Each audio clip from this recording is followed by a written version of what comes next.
Bonjour à tous et très heureux de vous retrouver pour cette nouvelle interview d'un candidat au municipal en France. Mon invité du jour est la tête de liste du mouvement Vivre ici pleinement à Issy-les-Moulineaux. Elle est l'ancienne adjointe du maire actuel André Santini qui brigue un 8e mandat.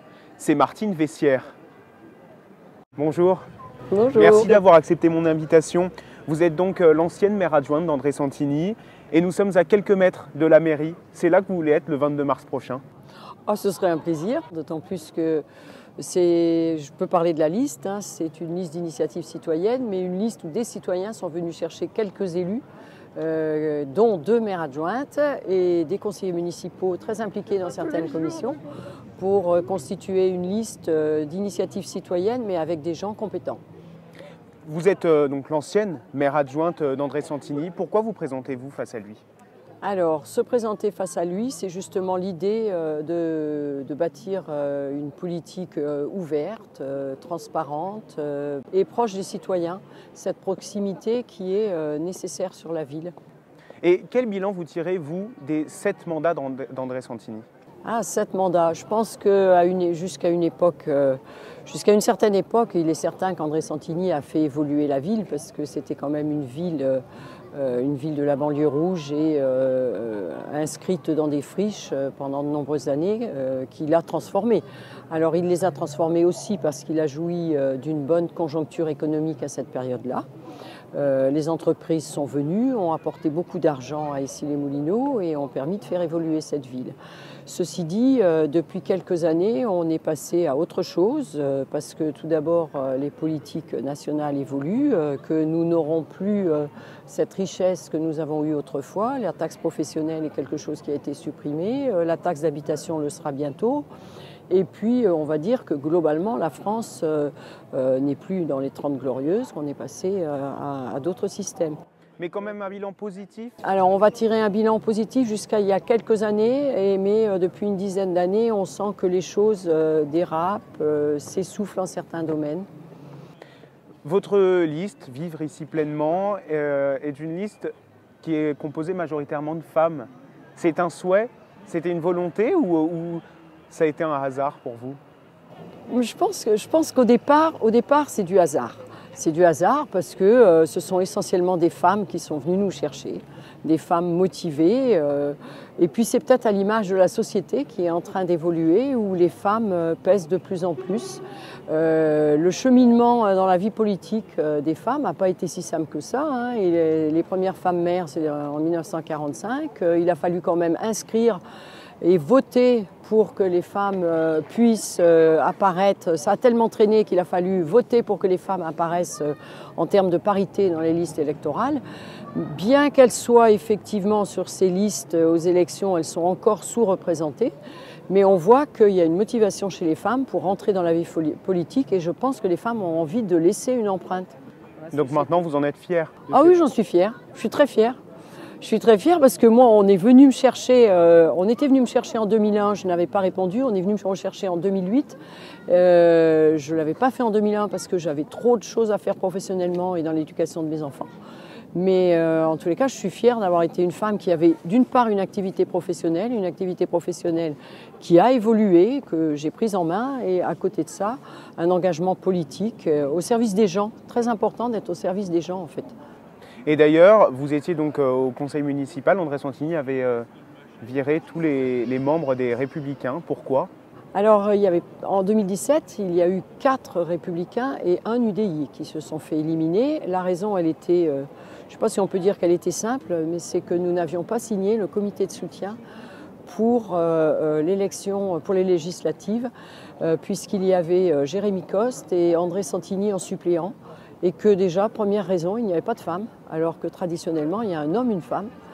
Et puis d'autre part, c'était 2 UDI. Moi, à l'époque, j'étais LR, ce que je ne suis plus maintenant, et je trouvais ça ennuyeux. Vous faites partie de quel parti ? Je n'en ai plus. Je suis libre. On est sans étiquette. Voilà, je suis absolument libre. De toute façon, les LR ont choisi de soutenir André Santini, ont même choisi d'aller chercher La République En Marche. Oui, parce que la liste d'André Santini, c'est une liste Les Républicains, La République En Marche, le MoDem, l'UDI, Centre Droit. C'est un peu tout à la fois. Centre droit, elle n'est pas que centre droit, cette liste, puisque sur cette liste, vous avez 2 personnes qui sont issues du Parti socialiste, PS, ouais. dont une personne qui écrivait encore au mois de février de cette année-là, il y a un mois, une tribune en tant que membre de l'opposition et qui a été dans l'opposition d'André Santini pendant au moins 2 mandatures. Donc c'est une liste qui ratisse large, on va dire. Certainement parce qu'il y a besoin d'avoir cette option, je ne sais pas, peut-être pour se faire élire, mais en tous les cas, elle est faite de calculs politiciens qui sont dommages. La République En Marche est arrivée sur cette liste après que Jérémy Coste, perdant aux élections législatives, ait rejoint le cabinet de Gabriel Attal. C'est assez surprenant comme démarche. Vos valeurs, ce sont la transparence, l'honnêteté, la rigueur. Est-ce qu'André Santini, parfois, a pu manquer d'honnêteté ? Alors l'honnêteté, c'est assez difficile à classer. La transparence, enfin moi, en tous les cas, je me considère honnête et j'ai bien l'intention d'être et de rester honnête. Je n'ai pas d'engagement politique prononcé depuis fort longtemps, il faut quand même bien le dire. Et je n'ai aucune aspiration politique pour gravir des strates supérieures. Donc mon engagement, il se situe au niveau de la ville. Je n'irai pas au-delà. Après la transparence, il est certain qu'il y a des dossiers qui sont conduits dans une certaine transparence. Je pense que sur certains projets, en particulier, vous avez des conseils de quartier, les conseils de quartier qui sont très fermés actuellement, qui sont à la limite d'être phagocytés, où les conseillers de quartier ne relaient pas suffisamment l'information, c'est-à-dire que quand elle descend du haut, elle est assez limitée et la prise d'information du bas n'est pas toujours très claire et en tous les cas, on ne demande pas aux citoyens de s'exprimer très librement. Personnellement, je pense que les conseils de quartier devraient être plus nombreux. Peut-être faut-il réduire leur taille et faire que les habitants soient super bien représentés dans ces conseils de quartier, ce qui n'est pas toujours le cas. On pourrait parler d'autres structures. Il y a un CESEL qui fait des rapports qui ne sont pas suivis ou qui les fait d'une manière un peu trop orientée de temps en temps. Ne parlons pas. Autrefois, en 2008, dans le conseil municipal d'André Santini, il y avait des bureaux municipaux qui se réunissaient tous les 15 jours. Personnellement, en tant qu'élu, je les ai beaucoup appréciés parce qu'on pouvait s'exprimer. Puis, ils ont été supprimés, jugés trop fréquents, fatigants, pénibles. Et là, il s'est instauré d'autres pratiques trop loin même du pauvre maire adjoint que j'étais. Vous voulez rendre aux Icéens et aux Icéennes la ville d'Issy-les-Moulineaux. Pourquoi ?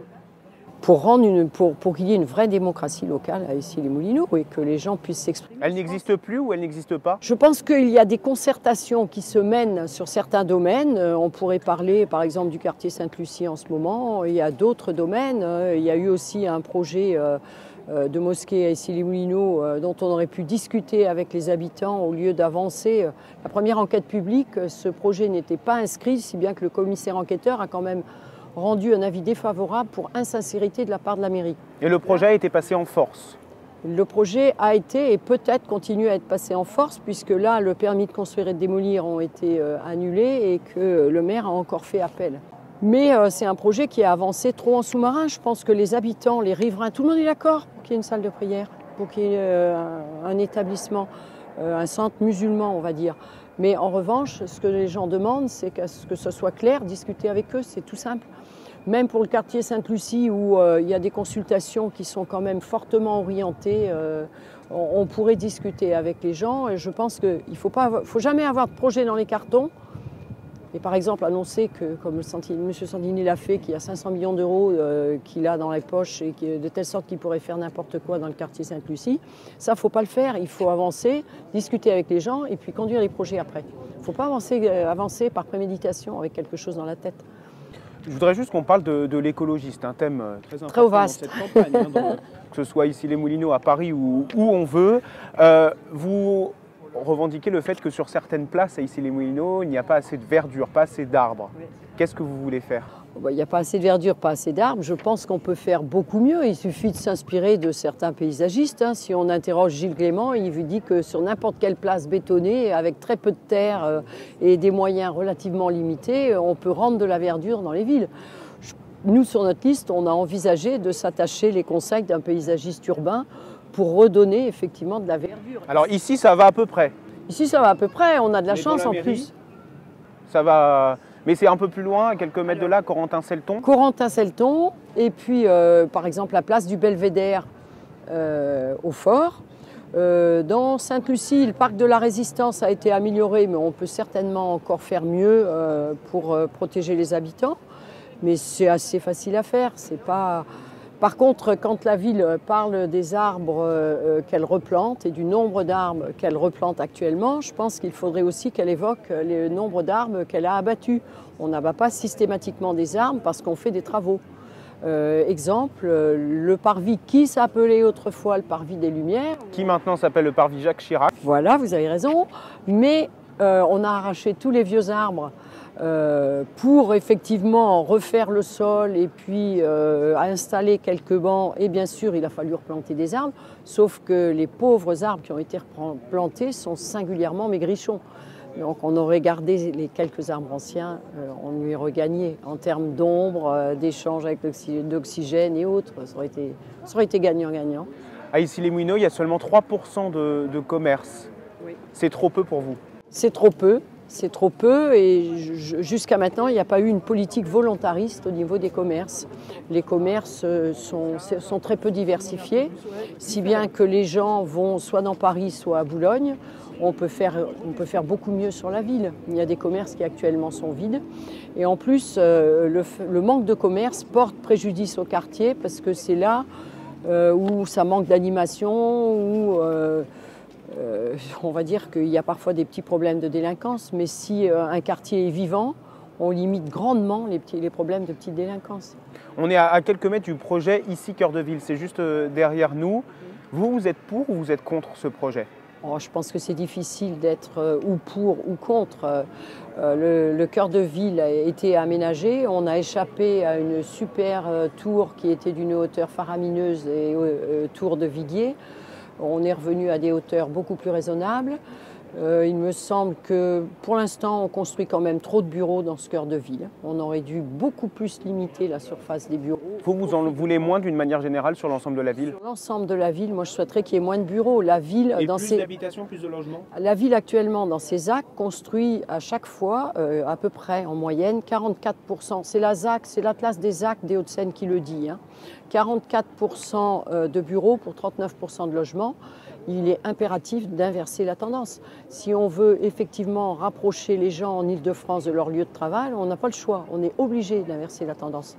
Donc, en cœur de ville, on aurait pu construire beaucoup moins de bureaux, quitte à libérer des espaces verts.